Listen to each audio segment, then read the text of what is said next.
Hello and welcome to the new moon reading. It is November 13th and the new moon is in the sign of Scorpio. And something that I came across this morning is a term, well, it's a Latin term, solve et coagula, and it means dissolve and coagulate. So my immediate association with that returns to the butterfly and the cocoon and how it needs to dissolve in order to create its new body, to hatch the cocoon. And so it's alchemical when it comes to nature, but there's also a philosophical, existential underpinning to this concept, which I've been talking about for the whole summer and fall. It has to do with the Ouroboros, the regeneration of life and the way that things move in cycles. And when we think about these cycles in nature, we've got like alchemy in nature, right? With the elements, the natural world. Matías de Stefano talks about the mineral realm and the interactions that take place on that realm. I keep putting my candles out when I shuffle. We're going to start with the Psychic Tarot by John Holland, and then we're going to move into the Prisma Visions Tarot, and then I'm going to finish with the cards I usually start with. We're going to get... I have a very specific kind of spread that I'm doing today, so I will talk about it and get into it. But alchemy in nature, the mineral realm, whose theory actually posits, Matías de Stefano, that we are the artificial intelligence of the mineral realm. I haven't dived too deep with that theory to understand it enough, but we've got mechanical erosion. Think about, it's mechanical erosion. So water moving through channels and eroding the rocks and the earth through rivers and estuaries and everything, and creating valleys, the Grand Canyon shaping over thousands and thousands of years. But there's also chemical erosion where things are interacting and then changing state, combining, and molecular structures interacting that can completely replace the presence of certain elements by their combination.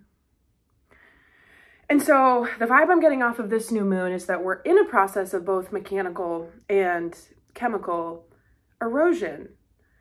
Chemical being these interactions that are taking place on the unseen emotional level, where we can have two emotions that come together, and in their union, neither of the original two emotions are present. We have a third thing that emerges.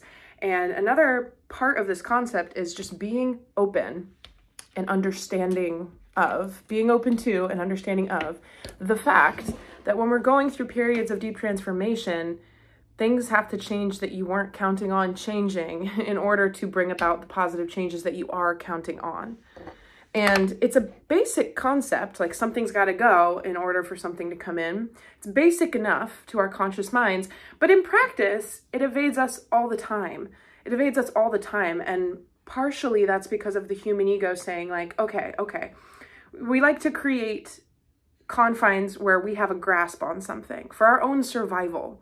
When we're in a space of not understanding something or having unknown factors, we subconsciously try to define those points so that we can have a better time navigating.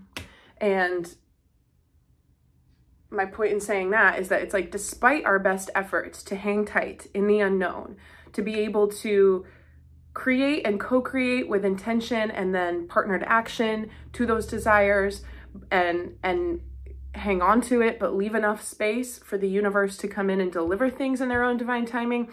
It's just such a delicate process, right? And that's why there's so many, I believe, criticisms of it, and of thinking of the world and nature in this way.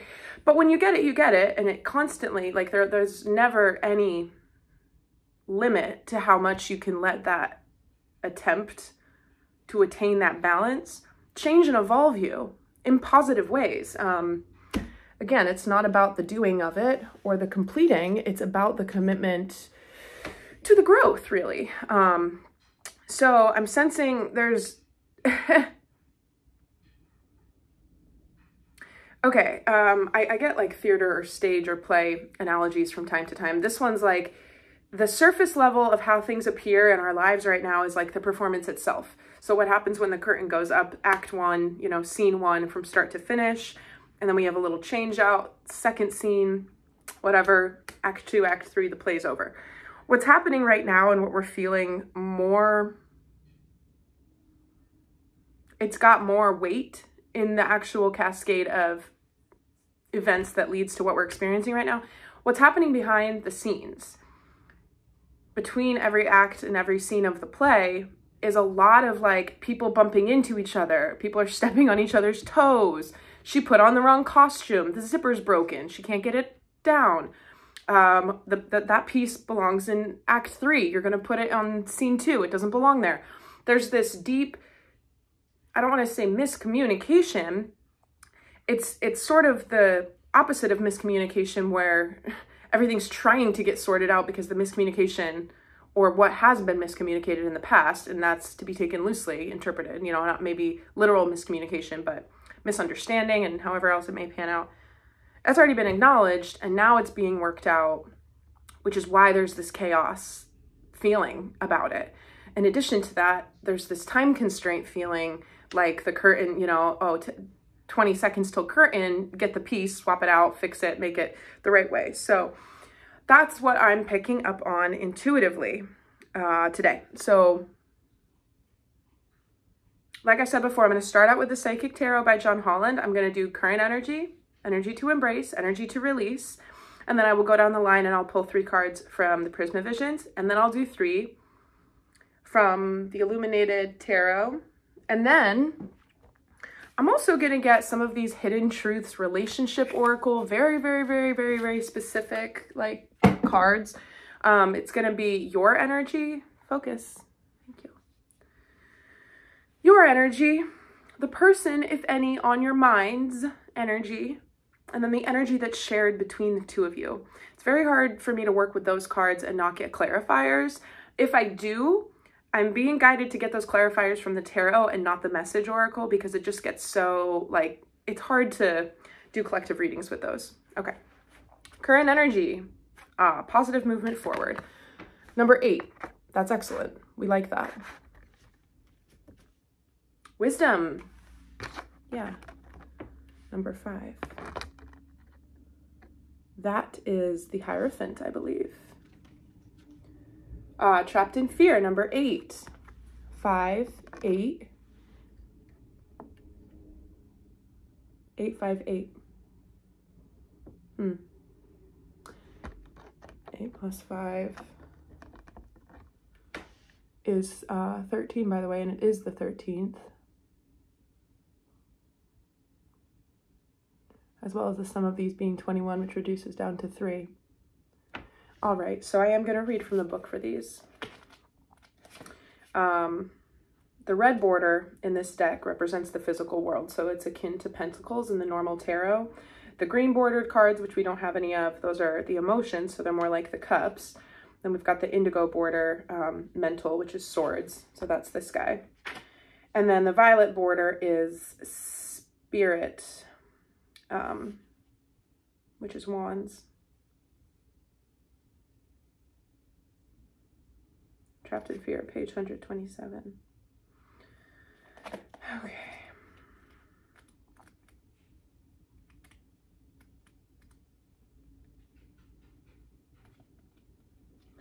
All right, well, let's talk about positive movement forward first. You're a true artisan, for you have the craft, skills, knowledge, gifts, and talents to assist you even more to advance in a positive direction. The number 8 always denotes prosperity and abundance, but in this case, it's your efforts that have gotten you to this point. Good for you. This card often comes forth to honor and recognize individuals who are in the fields of art, design, music, and education. When you follow and build on your passion, the soul can truly express itself and can then assist you to move closer toward your highest good. An opportunity could suddenly come up with an offer for an apprenticeship. Notice if there are areas of passion that are trying to manifest in your world. When they arise, you'll have ample moments to share them with others. That's very nice. So the other thing with that chaos energy that's taking place behind the scenes is that I do feel like it's threatening to deplete us emotionally. like our emotional energy, maybe physically we're like, yeah, I'm awake, today is fine, blah, blah, blah. But emotionally on the inside, I feel like we're strained a little bit more than usual, possibly. And so the inclination is to shut down a little bit or like put it off, you know, deal with it when you have a better headspace to deal with it. But there's some type of perseverance. I'll be interested to see if we get some type of Seven of Wands energy out. It's going to benefit us to kind of push through and continue to handle things and take it as like a, not a test again, but more so like an opportunity to practice a more refined, grounded way of handling things that would have threatened to push us over our emotional limit in the past. So now I'm going to read from the Wisdom card. And yes, this is the Hierophant in the traditional tarot. So when the student is ready, the teacher will appear. This card illustrates that there's a spiritual teacher who's about to influence you or step into your life to impart his or her wisdom. Look around. Is there someone in your life who has the acumen, education, knowledge, and ability to integrate spirituality and its laws into the constraints of the physical world? This could be a compassionate person who offers guidance and inspiration and reminds you that you're so much more than a physical being. You're also a spiritual being with unlimited potential. You may have also drawn this card to confirm that it's time to reach out and find an organization or group of like-minded souls. Being part of a group where you can be yourself, share your thoughts, and get valuable feedback can infuse you and encourage you to be all that you can be. Kindred support helps you live your life to your highest ideals, finding the true inspiration and enlightenment that's part of your soul. Over time, the student often becomes the teacher, so don't be surprised when others seek out and find you. This card of wisdom is letting you know that you have so much to share, whether you realize it or not.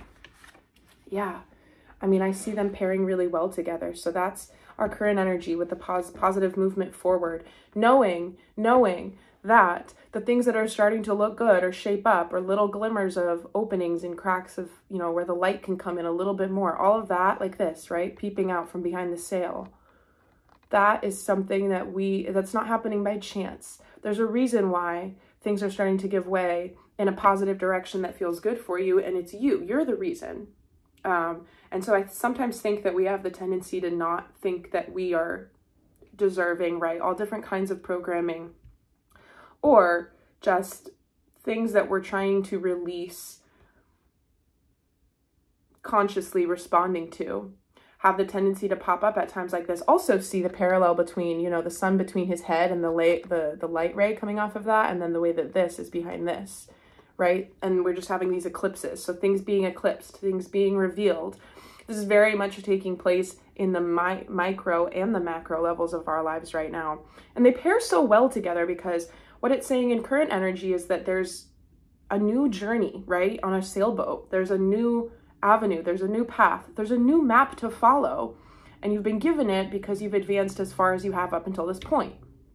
And what's going to come in is more people that want to take this same path with you. They're also working off a different part of the same map, and you can come together and fit those pieces together and navigate the space in a unified manner, not because you don't have your independence and your autonomy, but because there's strength in numbers when people can validate each other's projects and ideas, and we have different skill sets and strengths and weaknesses, and we can kind of come together. Pardon me, I have a work thing.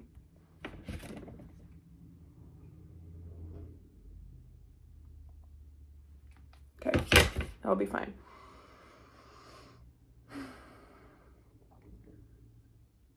All right, so now we've got the release position, trapped in fear. When I use these cards, or when I did earlier in the summer, this card came out quite a lot. It has to do with kind of what I was just talking about, but that fear that we're feeling, there's a lot of points within. I'm seeing one of those tools, like a digital rendering thing where you can like drop in vertices. And then the vertex point, it makes a line more punctuated, you know, and then you can remove those vertices and you just have 1 point and 2 line segments, or you can drop in 13 vertices and have it be all wonky, right? It could be lots of little subtle nuanced points within our former triggers that make us fearful. Those are the hardest ones to become familiar with because they're sneaky. They're the ones that your mind is like, well, you're great, but there's still this underlying, right? Consciously, we think it's all great, but there's still some type of thing that's self-limiting based on our own perception of an event. And swords are often about perception and the way we think things are, or we are. And so in releasing this, I think it has less to do with releasing fear itself and more to do with realizing the patterns in our own tendencies to be fearful. Because there will be patterns. There will be patterns. This card reveals that it's actually your own fear that has you immobilized and trapped, preventing you from making decisions or choices. You are the one who's holding yourself prisoner or hostage, and in order to continue your journey, you must first face your fears so that new people and conditions can manifest. Many individuals choose to stay in this place because they can't see the road ahead. They feel a misguided sense of safety there, or they're afraid of starting something new, but staying will only add to your levels of stress and anxiety and create adverse effects in your physical body. Seek out wise counsel for assistance. You don't have to do this alone, but know that you possess all of the tools that you need to free yourself. You're forgetting how strong you really are. This period will end when you use your mind to cut through the limitations caused by your emotions. So yeah, it's also reminding us that your mind is the most powerful enemy in your own development, but it's also your greatest asset when you can use it. I mean, again, think about the nocebo effect. We can create disease or harm within our own bodies when we believe that we've taken something that's going to cause us harm just through the power of the mind. Your perception is everything, especially when it comes to our own capabilities and capacities, because the whole point of being a human and having a life to evolve and grow through is that you are able to do and handle new things. But if we've been shown many times over that we're not able to handle it, or that it doesn't go the way we want, or when we do put ourselves out there, you know, there's evidence. There's evidence from our memories and also our skewed perception and cataloging of said memories. We don't always remember things in truth. We have a very emotional strand that's wrapped up more tightly than any other factual grain from the incident that tends to dictate how we recall them. So we remember how we felt to be so let down or to fail and that type of thing. And that's what creates the blocks in the future. But it's a different moment. You're on a higher twisty of the same ladder. It's coming back around again to be like everybody in the sidelines, all the, you know, the guides and the ancestors and the margins are like, I don't know why I said margins. I'm also seeing a bowling alley and they're on the sides and they're whatever. It's your time to bowl again. It's your turn. So awkward to go bowling when everyone's just like, it's one of the weirdest activities in my opinion because of like the observational whatever. And then you got to walk back all awkward when you do poorly. Like, thanks anyway, I tried. Yeah, okay, so that guidance is like cheering you on to say, I know it looks the same, but it's not. And you have a chance to show up differently. And we so desperately at with everything we've got, want to avoid these things that we didn't succeed with before, whether or not we realize it. So that all tracks with the dissolve and coagulate message, which is why I shared it, because I know it's the vibe today. I already shuffled. I was shuffling for a long time before I started recording, so I'm just doing this as a courtesy, but trust that they're all good to go. Oh, yeah, I don't like to shuffle when I have my candles, or else I just put them all out. All right, so we'll go down the line.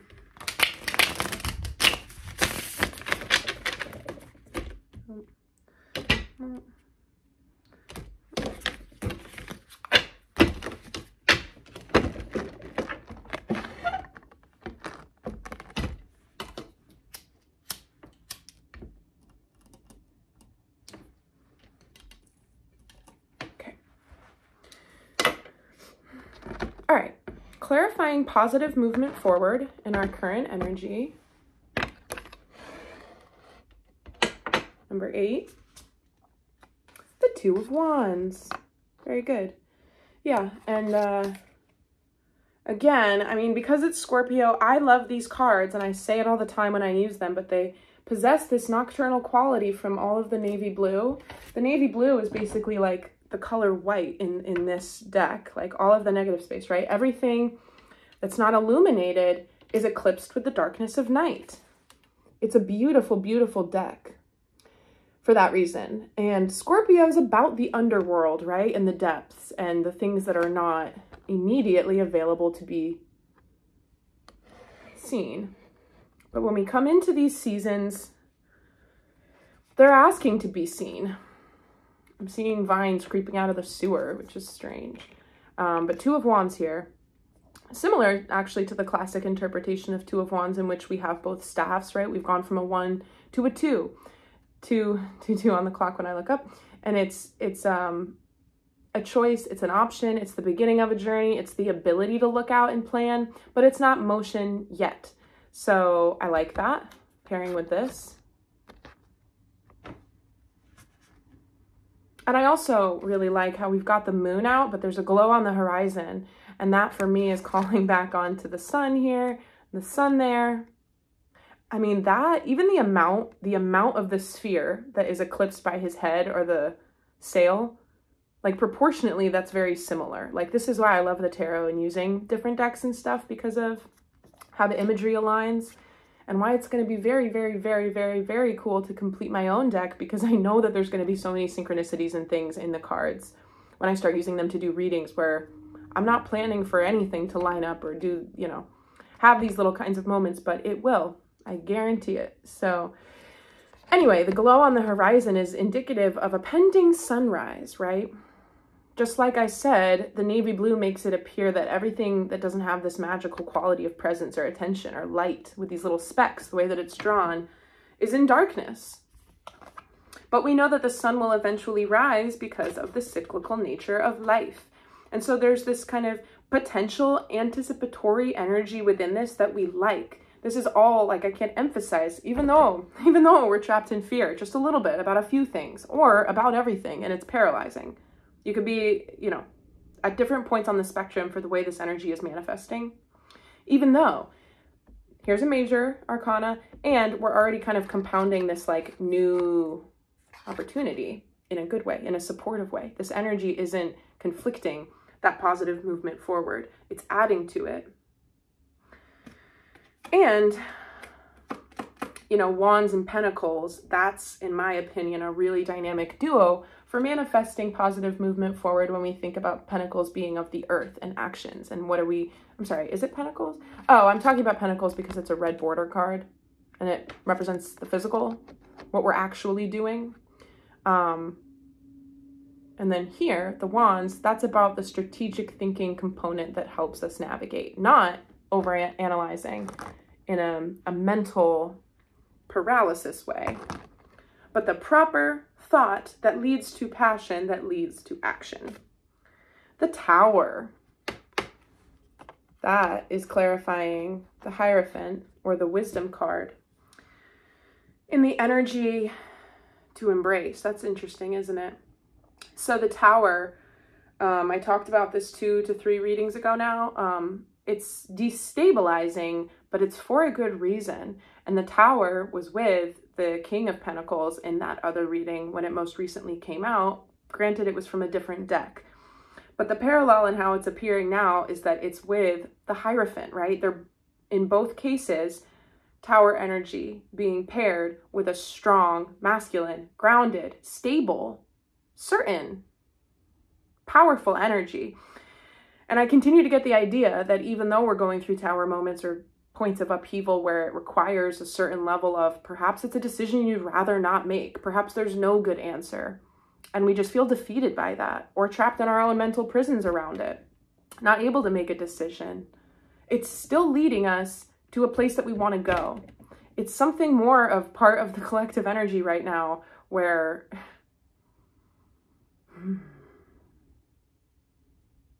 okay, I'm seeing an aerial view of a maze with a rat, you know, like some kid's science fair project. A lot of us right now are going through remarkably similar things, but because we don't have the vantage point of seeing how identical all of our mazes truly are, now they're not. But if the maze was designed with, you know, if you had 5 pieces, you could have an L shape, a straight tunnel, some type of chip that redirects the mouse on an angle, and all the mazes were built with the same components, then they would have repetitive elements in them, you know? There's only so many combinations. I mean, This is falling flat because we have infinite people and infinite paths and infinite combinations.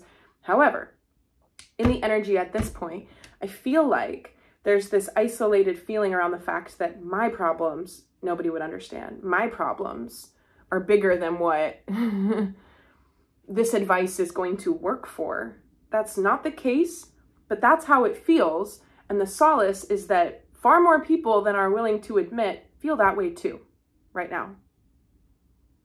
Destabilized, and like it's a big deal, right? Whatever is happening, that's the Tower energy. So I also get with this card,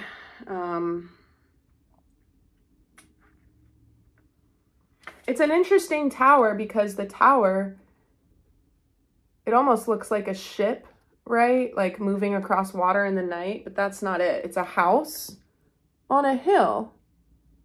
And then there's that eerie glow that appears to be reflecting off of the water or something, but it's, you know, kind of hard to discern what's happening.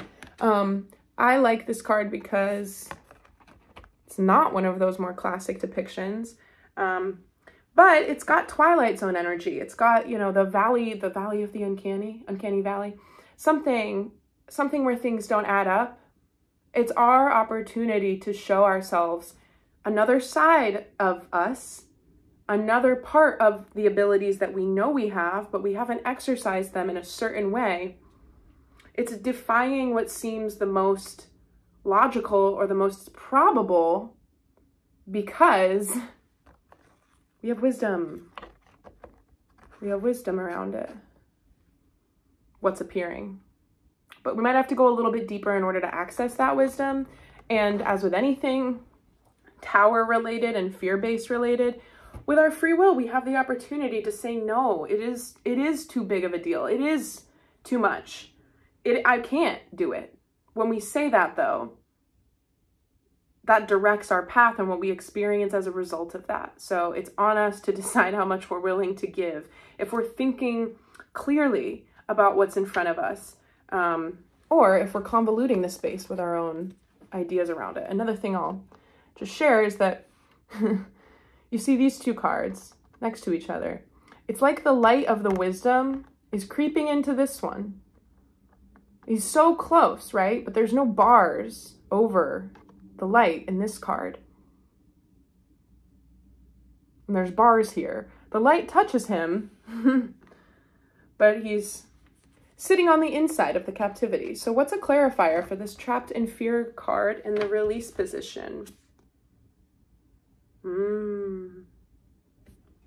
Makes a lot of sense, folks. It's the Five of Pentacles. It's the Five of Pentacles. It's being left alone, left out in the cold. Not having anywhere to go or anything to do, so they just curl up. That's the energy that I talked about when I said it feels like we're emotionally, we're at this like point of like, I can't deal with it. I can't even deal with it. But that's, if we curl down, lie down and curl up. If we lie down and curl up, we're saying, okay, universe, I'm going to sit this one out. I'm not going to try to do anything different. I don't know. I can't try. That's a choice. And it will say, okay, we'll tower the tower in the background and you can check back in when you are ready. But this is a moment, a decisive moment, a fulcrum of a tipping point. And we have the opportunity to kind of rise to that challenge or let it curl us down. Or let it inspire us to lie down and curl up. So I'll do a courtesy shuffle on these guys too, just to get it going again.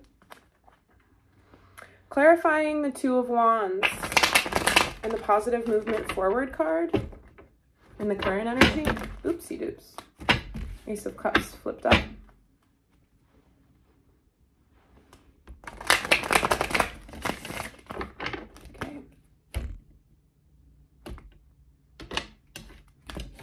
Clarifying the Two of Wands and the positive movement forward card in the current energy is the King of Swords, okay?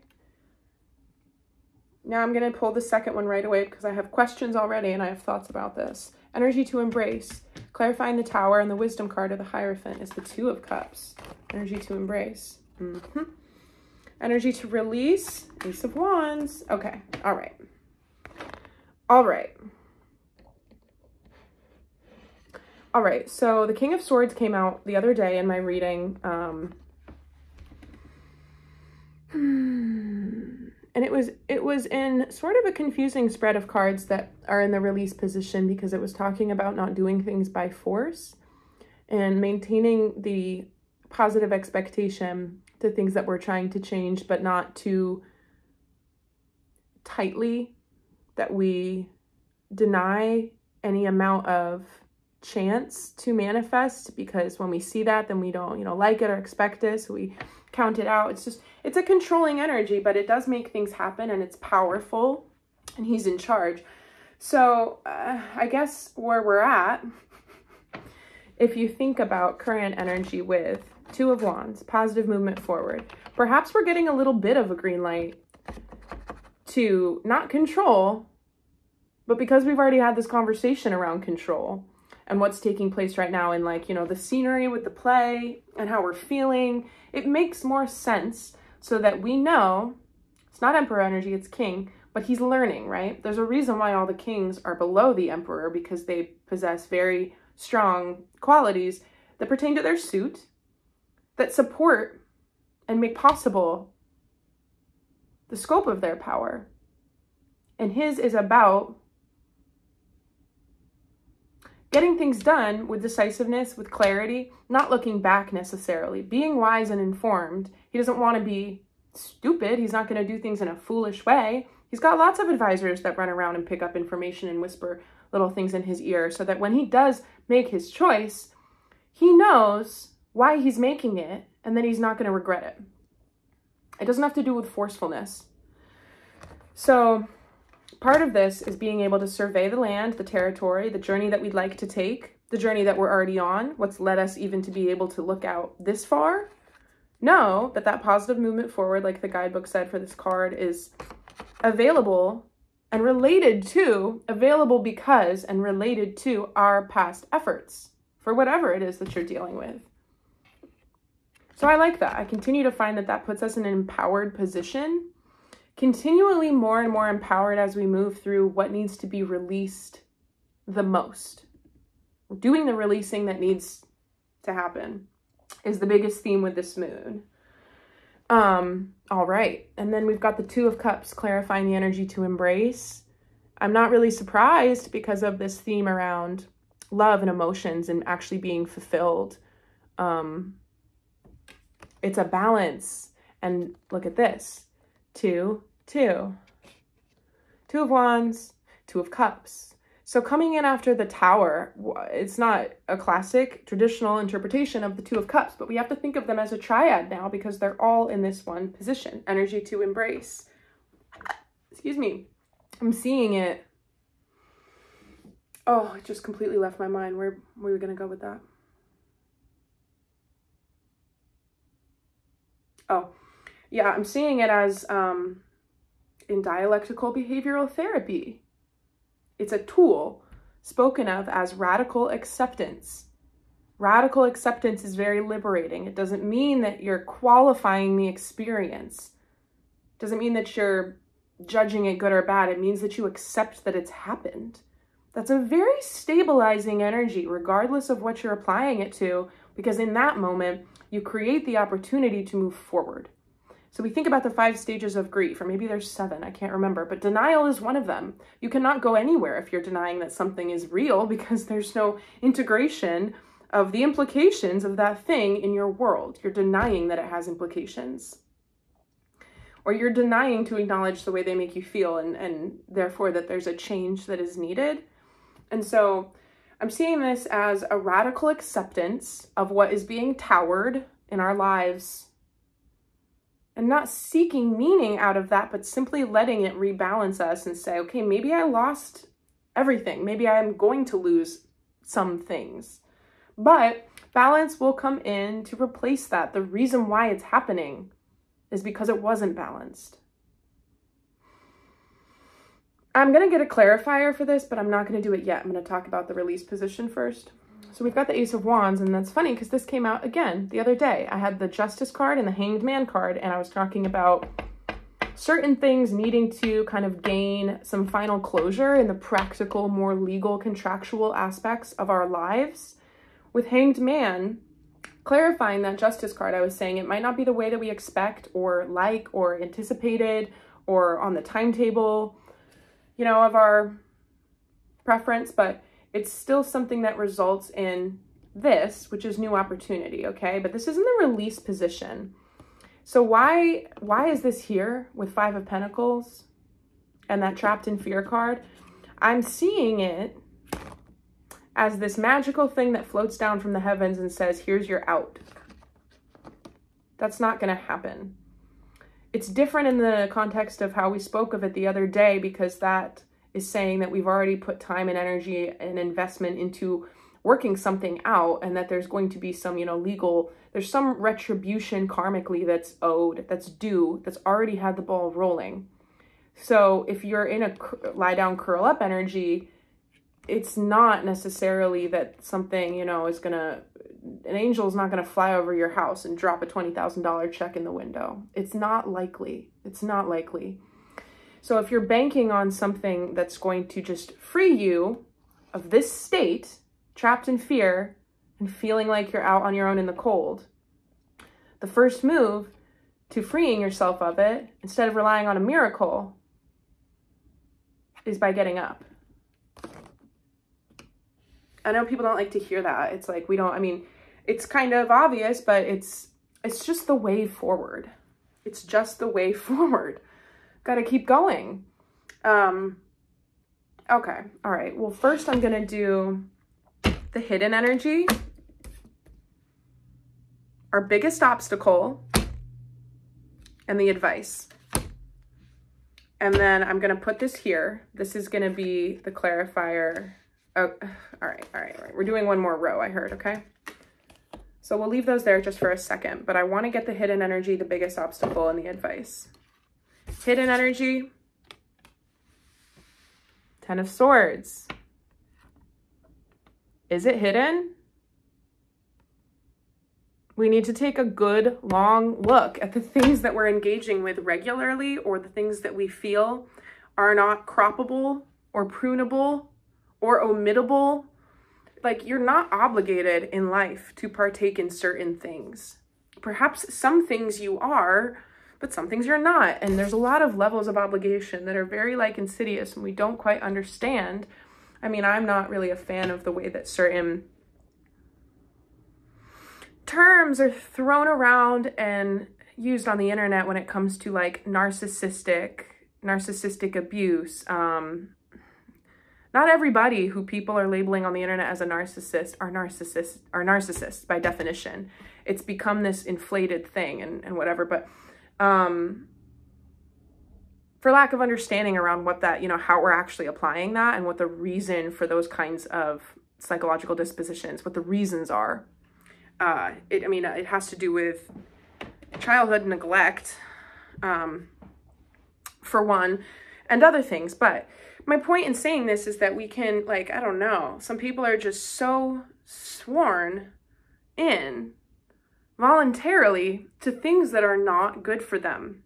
And when I said levels of obligation, I mean, it has to do with, why are you still there? Why are you still there? Why are you still entertaining it?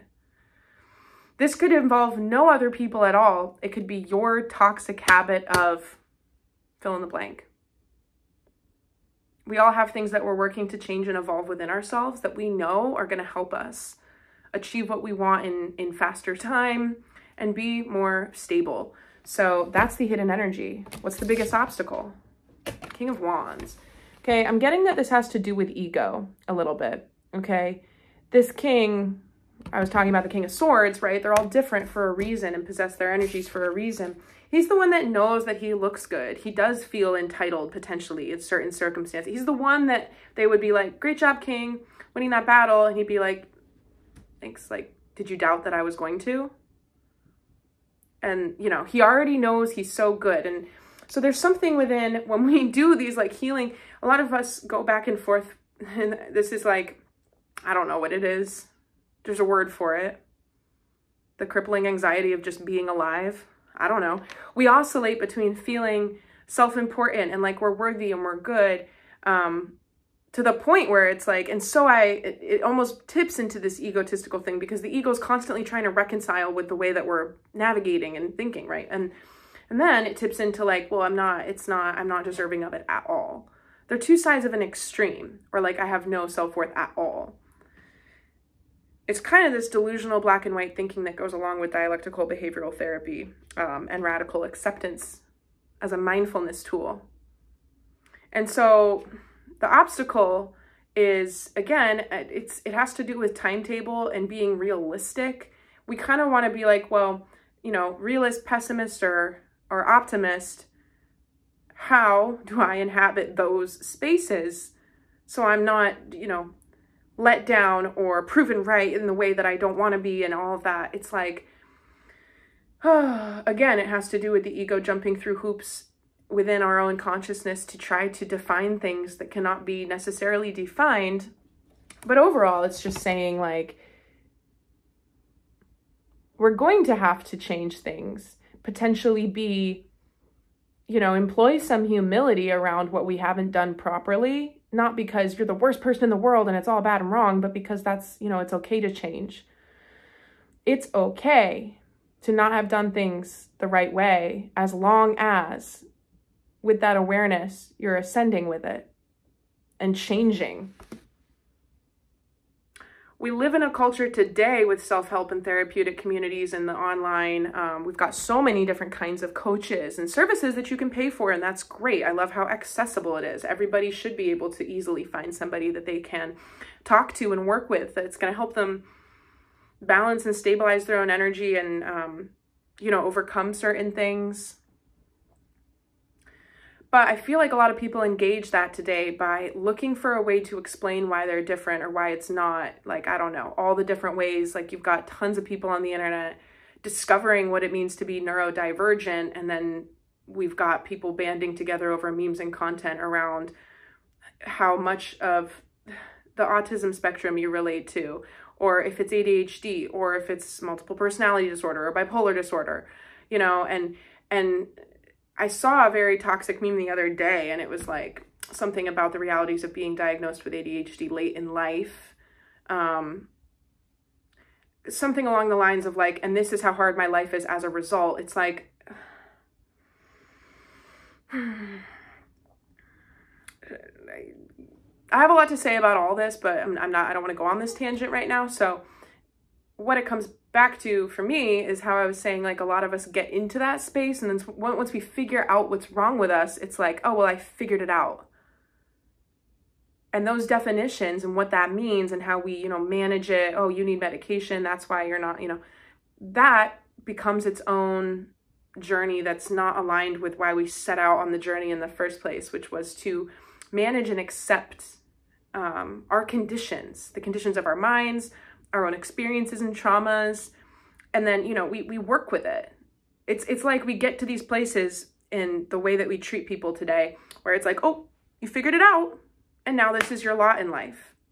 And I don't agree with that. I don't agree with that. I think that it encourages people to try to find a way to define what it is that they're going through. And really, honestly, my opinion is that it all comes down to letting energy flow or letting it be stagnated and blocked. I think many, many, many physical and mental health things can be fixed through energy healing.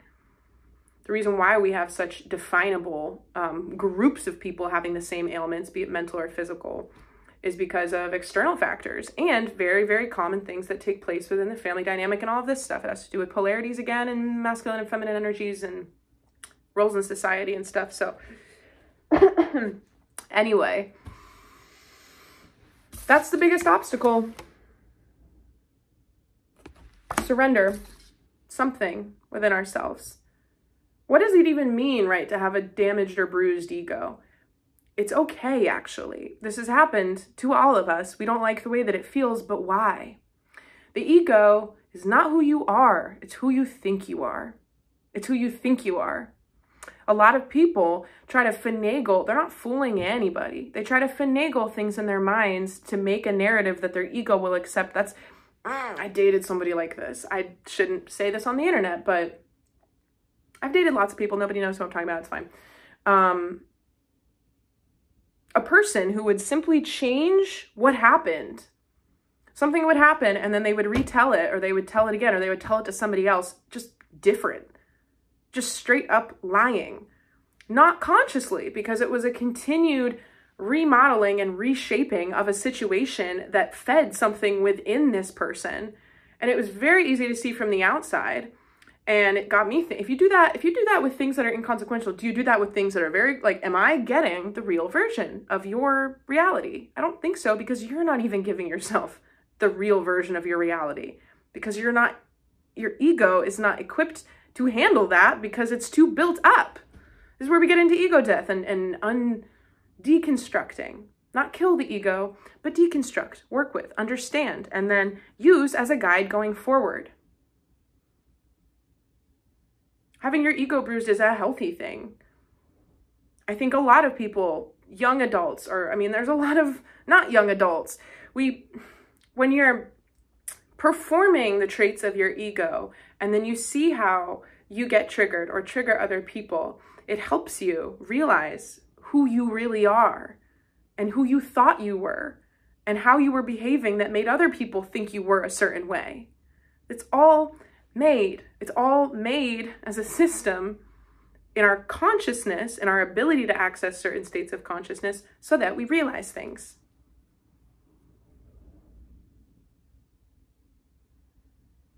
All right, the advice for that, Four of Pentacles. All right, so I'm reading this two ways immediately. It has to do with, what are you clinging to? Again, are you clinging too tightly to the endings that are over?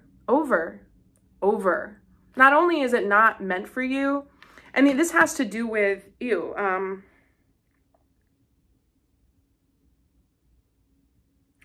Like the process that happens within somebody's digestion, like being constipated. I don't want to go all on this. Yeah. Like excretion.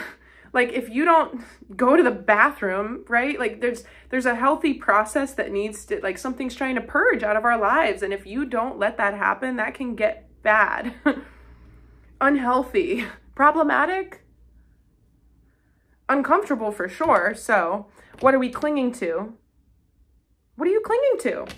What gets you into the most emotionally activated state when somebody suggests that you shouldn't do this? Or, you know, if somebody says, no offense, but if somebody were to say that to you, what would they be talking about? Of course, whenever people say that, it's like, okay, well, I'm immediately taking offense, but go ahead. What are you going to say now? No, it's important to be able, I mean, my opinion is that a mature adult who communicates clearly does not find the need to set up the recipient of their information with that. They can just assume with the tone and the way that they're communicating that they don't intend offense. And then that's enough. You don't have to say it. However, we, say that to people all the time because we don't want them to take offense. But if there is something within you that's like the most, like the point of insecurity, the thing that's not, I mean, it's not this simple. Our lives are so incredibly complicated and different and stuff. But going back to the idea that from an aerial view, our little rat mazes that we individually find ourselves in, they're gonna have similar components. And the way that the different parts of our lives are all interconnected. I'm seeing it, especially with this moon, as kind of coming together. The beauty within that is that once we fix something and release it, it's gonna affect a lot of other parts of our lives too, without having to go through. I mean, this is the issue. If we try to go to the outside, the very outermost layer of the manifested thing and fix it out there, the root is still populating the manifestation with that same inevitable outcome. So you can't just go to the outside of everything and clean it up and prune it up. It's going to keep churning, right? If you don't go down to the source code and change the distortion and the convolution, it will keep generating the same issue. It just might look different. So yeah, on the one hand, it's like, well, what are you clinging to too tightly? But then the other advice for this is like, instead of being like more wrapped up in our ego and what this positive movement forward and this wisdom is going to do for us and our sense of self, instead of saying that, be very humble and modest around like, okay, new start. I do have stability. I'm going to be frugal. You know, they say if somebody wins the lottery, then they're broke within 2 years because they didn't know how to, you know, if you get like on payday, right? Everybody goes out and buys a fancy latte on payday. When you're the most abundant and successful and on top of the world, what would it mean to then pull back and let that be enough and not have to go exercise that anywhere, right? So there's this like frugality and this prudent thing. It's not out here, but Knight of Pentacles is coming into my mind because it's slow and steady wins the race. Building momentum, not out of kind of these expulsions of this ego gratifying way of extending ourselves, but thinking about what's no longer serving us, what's long been over. We just have so many cycles this summer and fall to realize this. And part of that is because I don't believe it could have been realized all at once. I think this is the reason why Scorpio season is like, okay, you made it to the bottom of the, you know, the underworld for this transformation. You made it to the point where, I mean, something's got to give. With Four of Pentacles, though, bottom. Okay, cut the deck to clarify the Four of Pentacles. Yeah, again, it's the Ten of Cups, and we saw this the other day too, okay? So having the Two of Cups in that position, it's because we're going to feel better. We're going to be emotionally fulfilled. What's incredibly sad, a lot of people, I don't want to say this because it comes out of nowhere other than just walking around and being a person of the world, but most people are not emotionally fulfilled. Most people. A lot of people think that they're happy, but they aren't. A lot of people think they've been happy for a very long time because they've been on autopilot in a certain situation. I'm not saying that true happiness doesn't exist and people don't have it, because they do. But 10 is like the ultimate. It's a new kind of emotional fulfillment that we need to be able to believe in before we experience it so that we can bring it into ourselves. And I said Knight of Pentacles, it has to do with, you know, what are you clinging to that gives you the sense of stability or emotional fulfillment? Because it's an excuse for this, right? We can also bring in elements of coping mechanisms throughout the course of our lives to make us forget that we don't have this somehow, you know? And then we cling to those things. So, yeah. I mean, come on, I cut the deck. I also heard guidance 2 different ways. I was like, okay, bottom of the deck, or that was my immediate, and then I pause, cut the deck, just so we could, you know, that little mini course correction, just so we could see this again. This message is coming through in a very clear way. All right, let's unveil these now. So, come on. It's the Ace of Cups. We got the Two of Cups, the Ace of Cups. Look how beautiful this is now. Our current energy, positive movement forward, strategizing and planning with passion and an excited anticipation, and then being able to execute. And I'm just so in love too with how this is a soft, new emotional beginning. You know, our biggest obstacle was that egotistical, inflated King of Wands. But if we remain emotional and focused on confidence, he's earned the confidence because, like the book said, we're arriving at this point because of our previous efforts. Strategize anew, make it happen in the name of love. That's great. Yep. Energy to embrace. I mean, I already talked about it. Coagulate, dissolve and coagulate. Death and rebirth, the Ouroboros.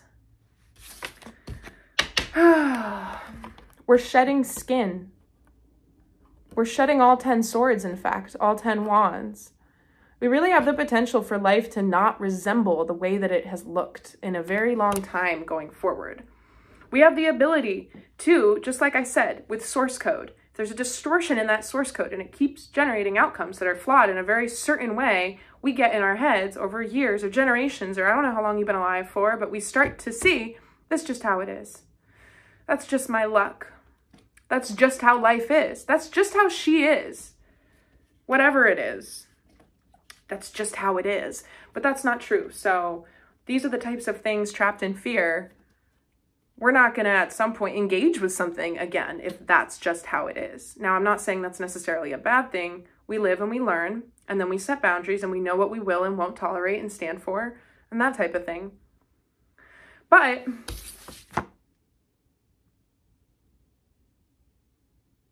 imagine if a snake shed its skin, but it shed like 13 layers all at once. This card is number 13.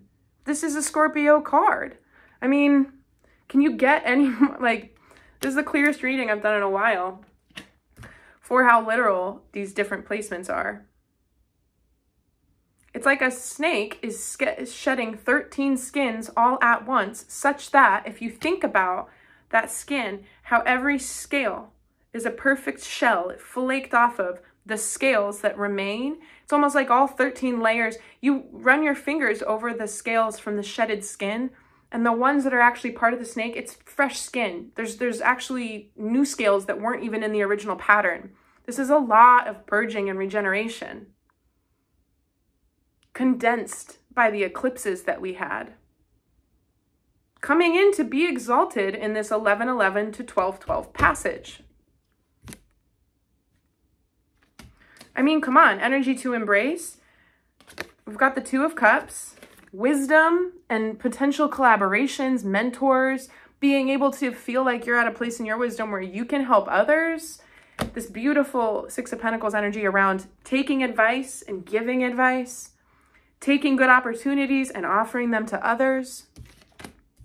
The Tower, but it's because of the things that we haven't wanted to let change.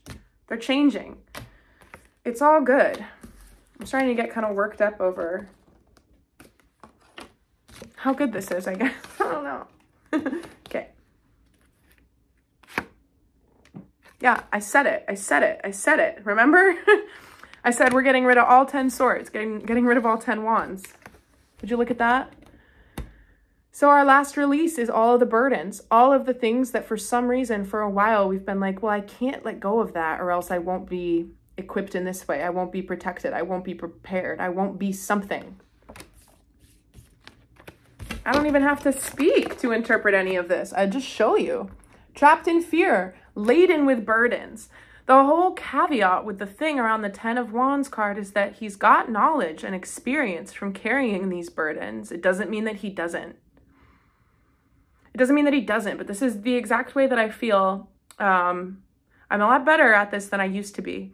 Months ago, I was so stricken with the task of sorting through the messages and the guidance that I channel on a daily basis for the purpose of offering messages to the collective. I mean, I've got notes in my notes app, I've got voice memos, I've got journals, I've got all sorts of things going on. I didn't used to understand that the ones that I forget, let them go. The ones that I'm meant to remember will come back. I can fully trust in that. Sometimes they need to gestate. Sometimes this is past 2 months that this has been revealed to me on a much deeper level. Sometimes I get a message and I'm not meant to communicate it yet because it's being introduced to me and it comes in through the phases that it needs to so that my conscious mind understands it so that I can even translate it.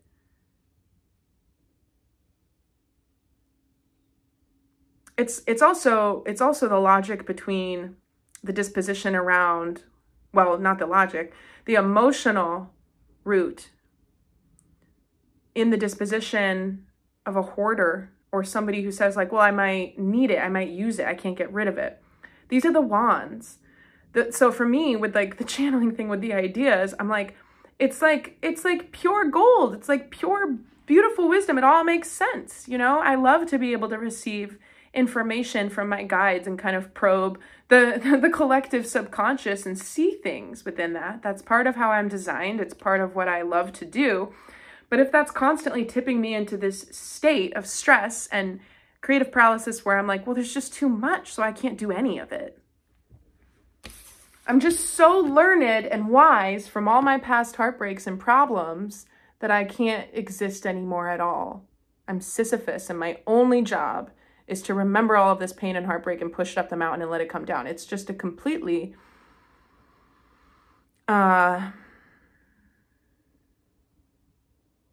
I mean, it's a self-protective mechanism. It's an energy that evolves subconsciously. This guy just ends up in this position. So it's not like we do this on purpose.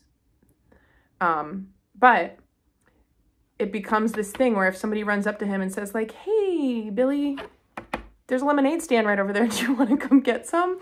He's like, no, can't. Sorry. I'm carrying 10 wands up the mountain. Then someone else comes up and says like, do you want me to carry one? Do you need some help? You know, then you can come get the lemonade. And he goes, no, like they're all mine to carry. You can't carry any of them. They're too heavy. This wisdom, this experience, all of this stuff that we've been through, you have the ability to sift through it, pan through it like a gold miner in a river who uses a sieve and pans through it. Of all the nuggets, of all the wands, of all the wisdom, of all the stuff in our lives, does it help you help others, or does it simply hold you back? Is it your excuse for passing up on certain things or being able to change certain things?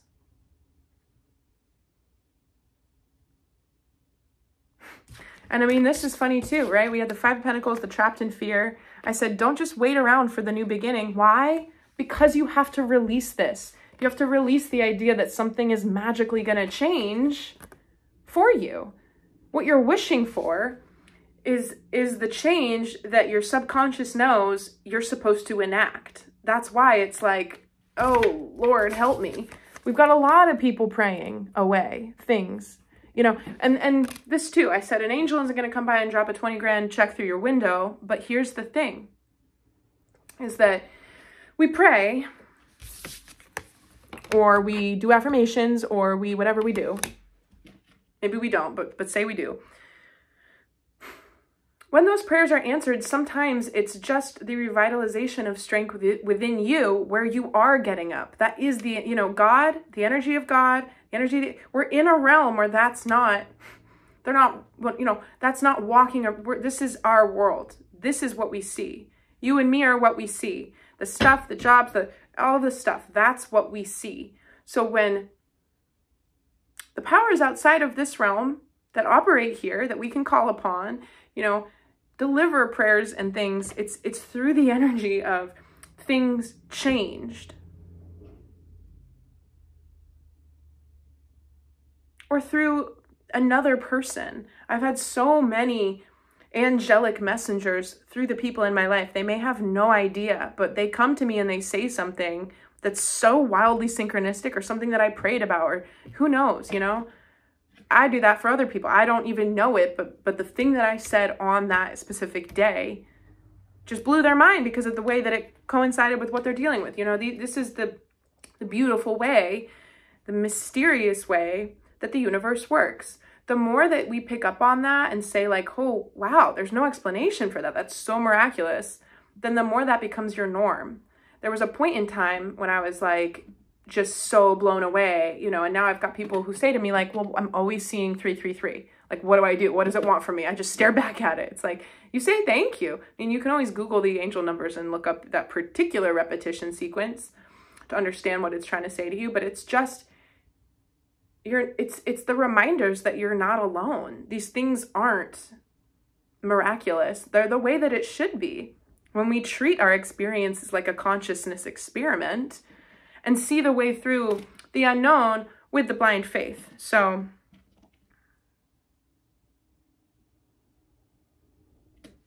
yeah. Yeah. All right. That was great. I'm not going to take that any further. What I am going to do is do what I said I was going to do.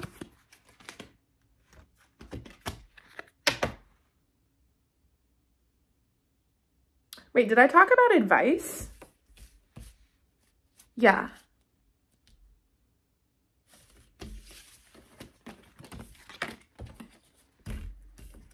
I mean, so beautiful. 10 of Cups, Ace of Cups, Ace of Wands, 2 of Cups, I mean, the Ten of Swords and the Ten of Wands.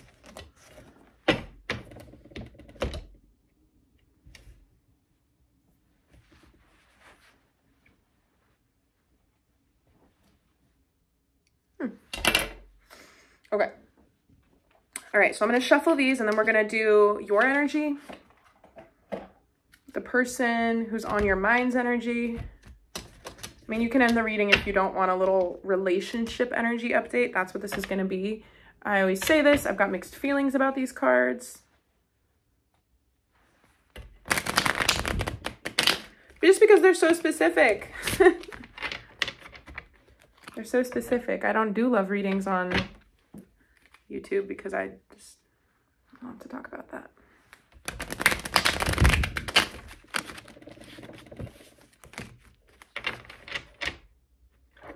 I've been experimenting. I don't know if you can tell. The shorts on YouTube, I like to just try things out. It feels like I can do and post whatever I want because it's not really like my main videos. Experiment with different hashtags and like putting hashtags in the title versus the description box and seeing what kinds of content gets circulated and which ones absolutely don't. Like the one I posted yesterday, I think that's probably because I was doing pole fitness. We're not going to call it pole dancing because my, I mean, if you, the things that women do on strip poles requires some of the most like physically fit strength and well-balanced total fitness of anything. I mean, think about like ballet. Male and female ballerinas have some of the most exquisite physiques, but just the act of being able to do certain things on a pole, I mean, I'm not sure if that video didn't get circulated because of that, because sometimes I'm like, wait, so is it the female body and exposure? Because that's as much of my body that would be exposed if I was wearing a bathing suit on the beach. Is it, I don't know, but just to explain, I do little trials and stuff when I post certain things to see how they take and stuff.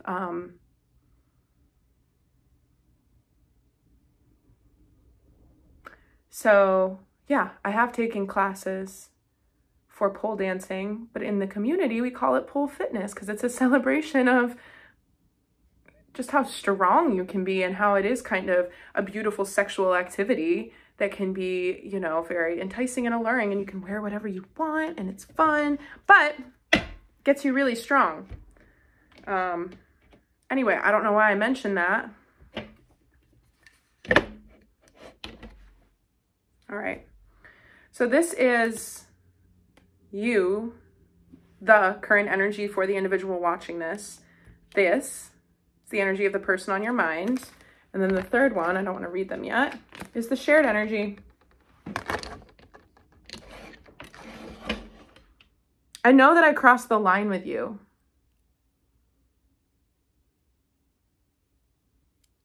That's the personal energy. Second card for the person on your mind says, I wish things could be different. The shared energy between the two of you is, I wonder if you are happy without me. Aw.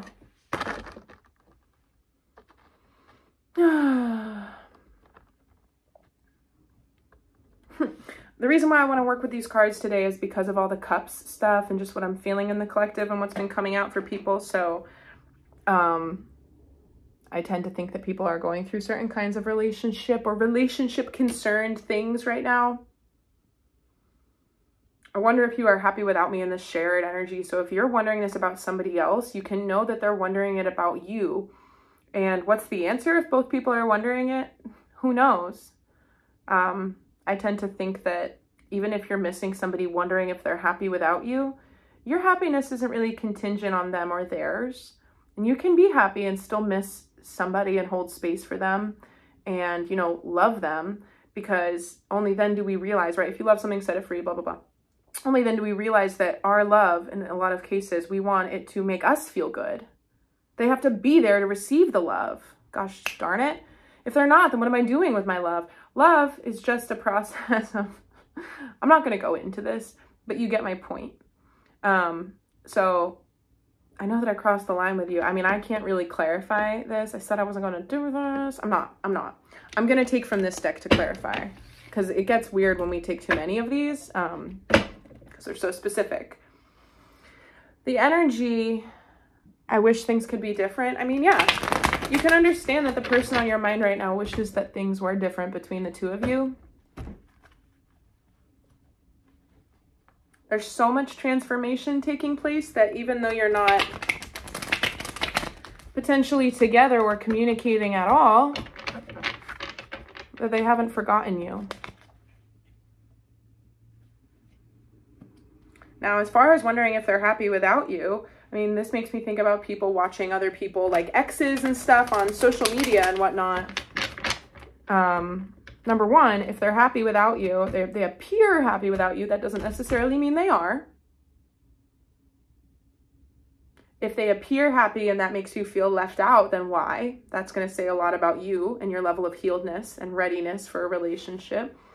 But as we know, a lot of people that are desperately trying to look happy on the internet that aren't, that is what it is. Okay, so let's clarify the viewer, your energy with, I know that I crossed the line with you.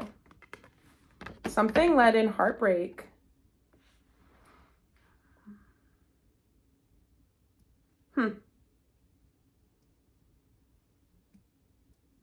Okay, let's clarify. I wish things could be different coming from the person on your mind. Oh my God, this is unreal today. It's the 10 of Cups. Okay, so getting clearer and clearer here.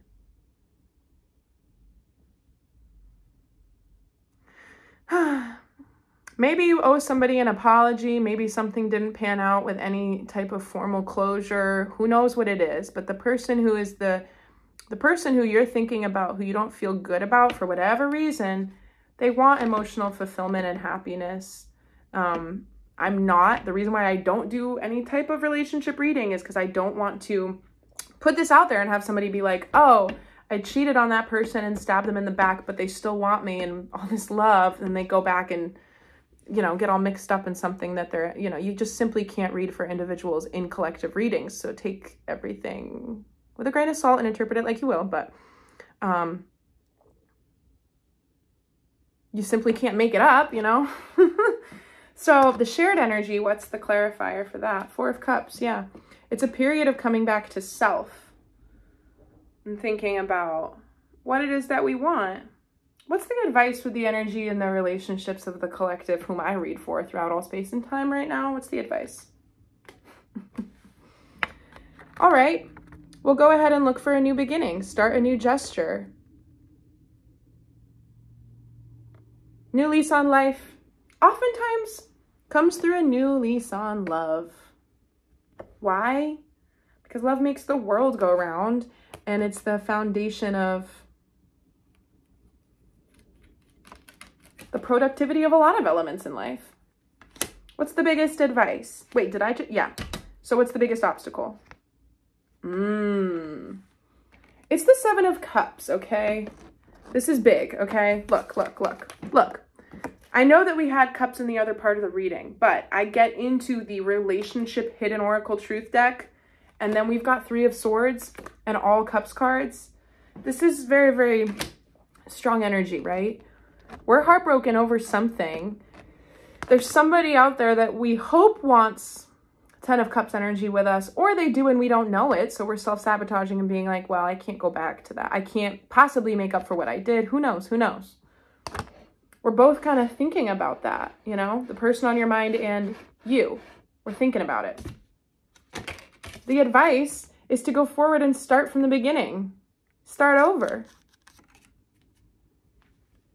And look at this. This cup in the 4 of Cups card is resemblant of the Ace of Cups. He's thinking about a new beginning and a way to go about things and starting over.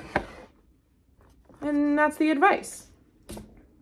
The obstacle, however, 7 of Cups, and again, it's all cups now that we're in this territory. It's about being overwhelmed, not seeing things clearly, having options, having too many options. Perhaps you're not sure if it's the right thing to go in the direction of a past lover or relationship or pursue something new altogether.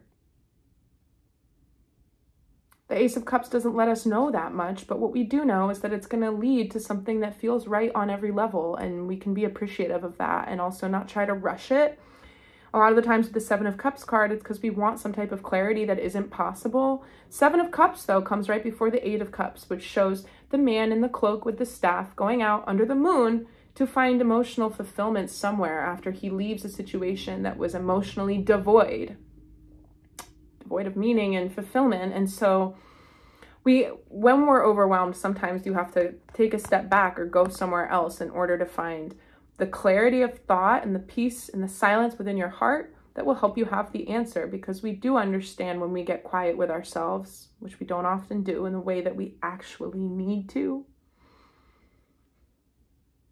You end up knowing, you end up feeling, you end up having the clarity that no one, like, think about this. If you go to a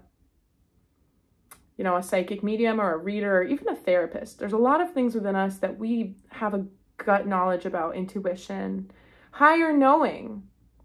Sometimes those are based on fight or flight, or where our own healing, people confuse very strong intuition for trauma responses.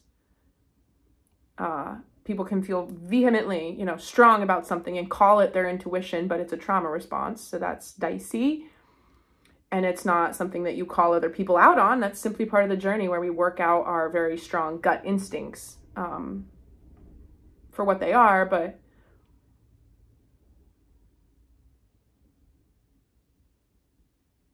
I lost my train of thought with that. But basically,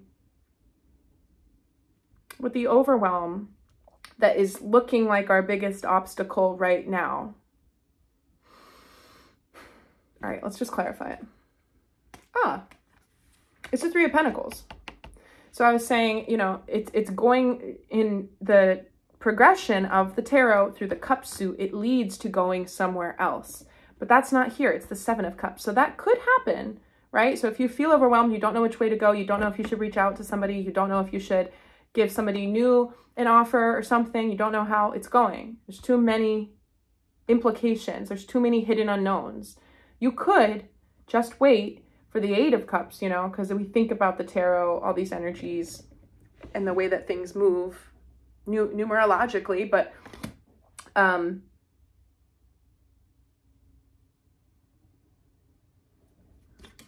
clarifier is the Three of Pentacles. So it's about returning to a sense of collaboration with the people in your life. I mean, you could get certain kinds of input from other people, but like I said, with the intuition, I remember that train of thought. We were talking about so yes, sometimes we can have trauma response instincts that we confuse for intuition. However, everybody does still have an intuition that has the ability to be accurate and guide us in the right direction. We simply all do. Some people have spent most of their lives denying it, so it's very, very dormant, and they're going to have to revive it a little bit, do some CPR and some compressions and bring it back to the fore. And then some people understand it in a much more accessible way, but we all have that. And so I think that sometimes when we seek the help of professionals like therapists or energy readers or whoever it may be, and they say something, you're like, I knew it. We just need somebody else to verify it. Less and less will we need other people to verify what we know is true in our deepest, depths of our hearts and our minds and our souls. But it's still obviously a very beneficial thing to see somebody. But my point is, my point is we have to be able to trust that understanding will emerge, that resonant feeling where we know the truth, even from this overwhelmed situation. So you can ask others for help, But I'm also just getting that it's a solitary process. What's the bottom of the deck? Yeah. We went from 3 pentacles with people involved to the page with just 1. So that's to be worked out for the individual. Oopsie. For the individual that it resonates with and the way that it does as far as what you're gonna do with that. But I hope that was helpful too as a little addendum to the main reading as far as our relationship energies goes. And I hope everybody's doing really well and hanging in there. And